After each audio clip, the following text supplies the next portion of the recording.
Assalomu alaykum, kaptar ishqibozlari. Bugungi kuningiz xayrli va barakotli o'tsin.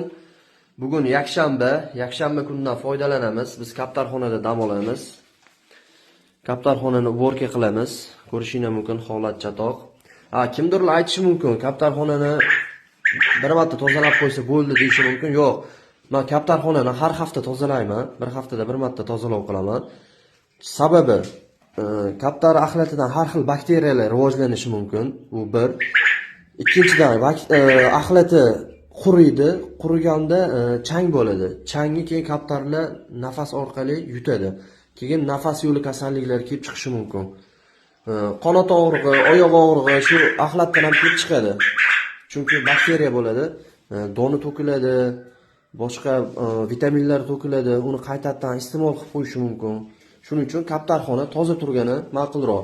Endi kaptar boqadigan tanishlardan ko'pchilik aytadi, kaptarxonani tozalasa kasallik ko'tarilib ketadi. Tozalamagan ma'qulroq deyshadi. Yo'q. Endi hamma har xil usul bilan boqadi. Meni usulim shu.